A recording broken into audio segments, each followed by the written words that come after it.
Okay, this is Federalist 34, Part 5. This is paragraph 8.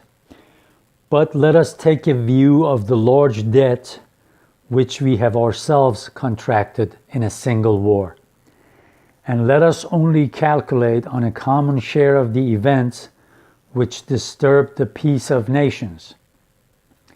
And we shall instantly perceive, without the aid of any elaborate illustration, that there must always be an immense disproportion between the objects of federal and state expenditure.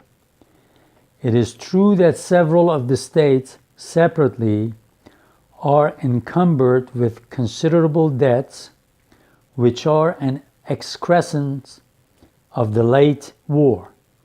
But this cannot happen again if the proposed system to be adopted, and when these debts are discharged, the only call for revenue of any consequence which the state governments will continue to experience will be for the mere support of their respective civil lists, their civilian employees, to which, if we add all contingencies, the total amount in every state ought not to exceed £200,000. Hamilton was really good with finances. He's even done the math. He's already figured out how much the cost will be for different states to run their governments. So he's coming up with this £200,000 number. Okay, I'll continue. If it cannot be denied to be a just principle that in framing a constitution of government for a nation, we ought, in those provisions which are designed to be permanent, to calculate not on temporary but on permanent causes of expense. Our attention would be directed to a provision in favor of the state governments for an annual sum of about £200,000. While the exigencies of the Union could be susceptible of no limits, even in imagination. In this view of the subject, by what logic can it be maintained that the local governments ought to command in perpetuity an exclusive source of resource for any sum beyond the extent of £200,000? To extend its power further in exclusion of the authority of the Union would be to take the resources of the community out of those hands which stood in need of them for the public welfare, in order to put them into other hands which could have not just or proper occasion for them. So he says, when we look at the revenue, when we look at taxing people, he says it's always the federal government that is going to need more money. So it would be foolish for us to listen to these people who are criticizing us and telling us that, no, let the states do the internal taxation and keep federal government from taxing individual citizens. He says, look, you only need £200,000 to run the state governments, but federal government needs so much more, so don't tie the federal government's hands.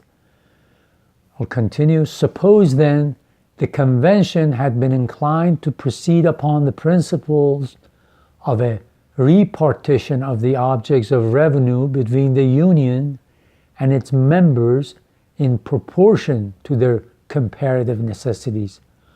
What particular fund could have been selected for the use of the states that would not either have been too much or too little for their present, too much for their future wants?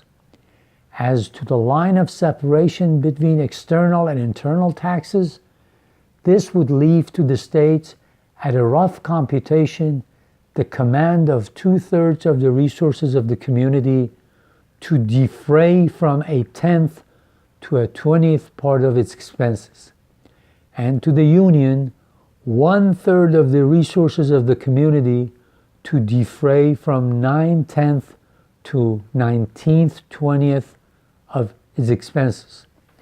If we desert this boundary and content ourselves with leaving to the states an exclusive power of taxing houses and lands, there would still be a great disproportion between the means and the end. The possession of 1/3 of the resources of the community to supply at most 1/10 of its wants.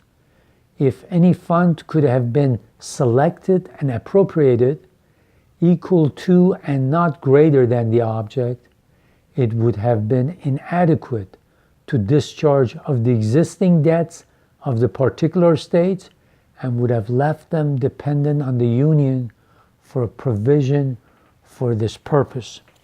Constantly keep in mind that I've told you about some of those books that I think you should either read or you should listen to the authors talk, like the book that I mentioned, Unruly Americans, that talks about how the issue of debt and dealing with debt issues in different states was one of the ways that led up to the Constitutional Convention. It's important to remember what a financial mess those states were in. Because one of the things that was happening is that people in these different states were not paying their debts, and the state legislatures would just listen to the majority and change the laws and to the benefit of the debtors and to the disadvantage of the creditors. And creditors were gradually losing patience, losing confidence. And Hamilton, when he talks about this, he's saying that it is very important for us to have good credit so that as a nation later on, when we want to borrow money for internal improvement, to build roads, canals, things like that, or in times of war, we have to have good credit. And the states have made a mess of it.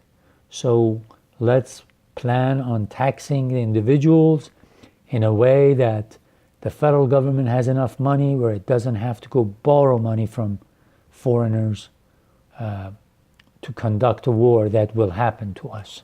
So he says we got to be realistic.